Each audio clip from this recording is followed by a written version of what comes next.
తిరుపతి నగరంలో ప్రతి ఇంటి వద్ద వ్యాపార సముదాయాల వద్ద నుండి తడి పొడి చెత్తను వేర్వేరుగా సేకరణ చేయాలని నగరపాలక సంస్థ కమిషనర్ నారపరెడ్డి మౌర్య అధికారులను ఆదేశించారు.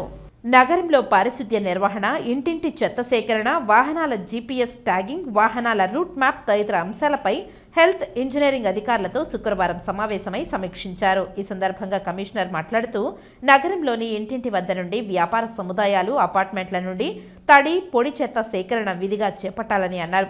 వాహనాలు ఏ మార్గాలలో ఎన్ని గంటలకు వెళ్తున్నాయి, వాహనంతో పాటు ఎంతమంది వెళ్తున్నారన్న విషయాలు నమోదు చేయాలని అన్నారు.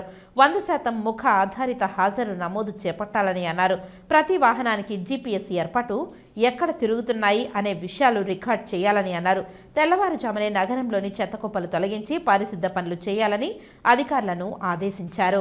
మురుగునీటి కాలువల్లో చెత్త తొలగింపు నిత్యం జరిగేలా చూడాలని అన్నారు. బల్క్ వేస్ట్ జనరేటర్స్ను గుర్తించి వారే చెత్త నిర్వహణ చేసేలా చర్యలు చేపట్టాలని అన్నారు.